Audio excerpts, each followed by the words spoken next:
Hey, hi everyone. Welcome to my video. I'm Ashutosh. Today we are going to see how to send reminder notifications for the approvers for a particular change request. Um, for this reason, I created a simple flow in Flow Designer, which I will show you in a while.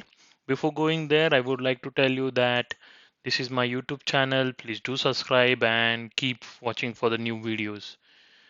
So let's go and see what I did. So I created this particular flow designer flow where the trigger condition for my flow is whenever a change record is updated and if the state of the change is assessed and the approval is requested, then only this particular flow is going to get triggered. After the trigger condition, we have few actions which we will walk through one by one. Here you see that we are waiting for 1 minute after the change record is moved to assisted and the approval is requested. This particular section can be modified as per your business requirement. You can use schedules, you can use relative duration, like for example, if you don't want to trigger it immediately after 1 minute once the approval is requested, you might have a condition that okay, you need to wait for like 2 business days or 3 business days before sending an initial reminder. You can do that, but in this case for testing, what we are going to do is we are going to use 1 minute. Okay. um, then after that 1 minute we are going to see before sending an email, we will just verify if this change record is still not approved. So we are going to see if the condition is still present or not.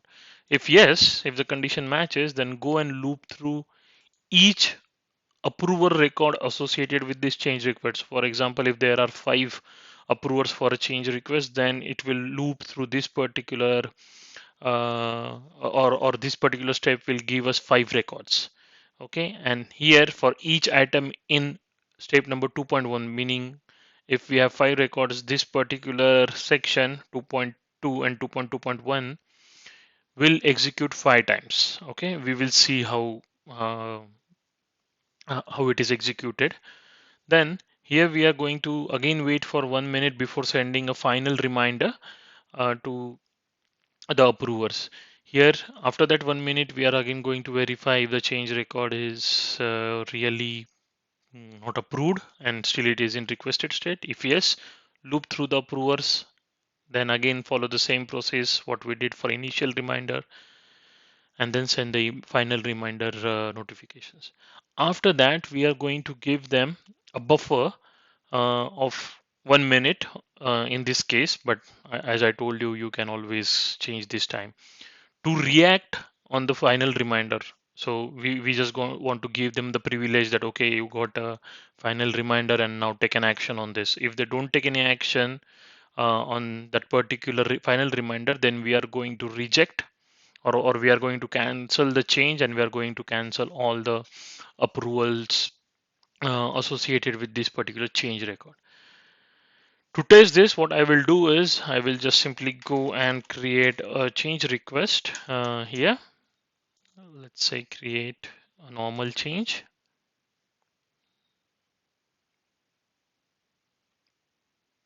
Okay, with risk as low, approval reminders.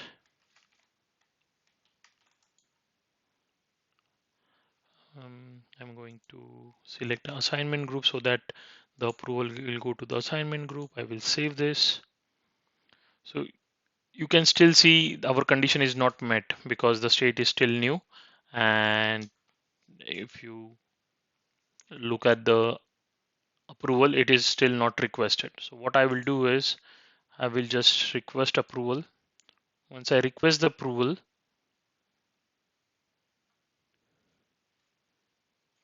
you can see there are 2 approvers associated with this change request. Now we are going to go to first emails and here you will see that the email was triggered for the change request. Here I'm going to just filter it out for last 1 minute. Um, and I will quickly go to the Flow Designer context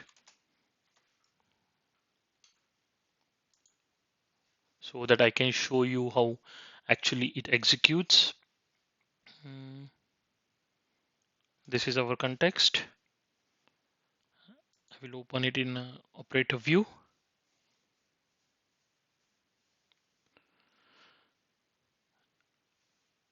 Okay, great. So here you can see now it was attached. Okay, and if I click here, the record is also shown, which we use. You can see the short description. And now here it is going to wait for 1 minute. And after that 1 minute, it is automatically going to get invoked, and then it will check all these 4 steps. Um, let's see if the 1 minute is passed. Yes, now you can see the initial reminder is sent. And if uh, before I show you the emails, here you can see that this condition was evaluated to true because the change record is still not approved. Yeah.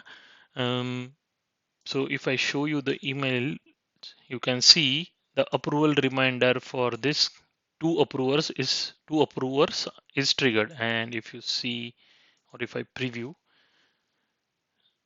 here it is going to say that, okay, this is just a static body, but you can always make it dynamic. Yeah.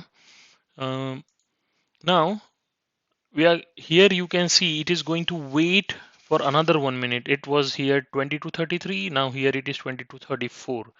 So you can see that it is the schedule end date time is 133. That takes system time, so the difference. But here between this time and this time, you can see it's 1 minute gap. Okay. Now I'm going to refresh this. Now you can see again it was evaluated to true, and it again has sent the final reminder notifications, and we will be waiting for another 1 minute. You can see 34 and here it is 35. Okay. And if I show you the final reminder notifications, is this final reminder notification for approving this. So first OOB notification for approval, second initial reminder, and the third one is the final reminder. So basically a approver gets 3 reminder or 3 email notifications. After that, now we are going to reload this change, and you will see it is still in assess state, and the approval records are still requested. After this timestamp, we are going to update the change record. We are going to cancel the change record, and we are going to cancel the approval records associated with this change record. I will shortly show you that. You can see the condition is evaluated again to true. Here I am just checking if the change was approved or not, depending upon the final notifications. As we discussed, we gave them a buffer of 1 minute, but it was not. So we have cancelled the change record and the approvers associated with. I will quickly show you that. I'm going to reload this. You can see the state is cancelled, the approvals are cancelled, and if I reload the list view, here you can see it's rejected and the state is cancelled. So the approvals, when we mark it as rejected, they automatically get cancelled. So this was it. I am going to upload this video on my YouTube channel, and in that YouTube channel, I will be posting a link to my community article where you will find the update sheet for this Flow Designer. Keep watching, keep following, and keep suggesting. Thank you so much.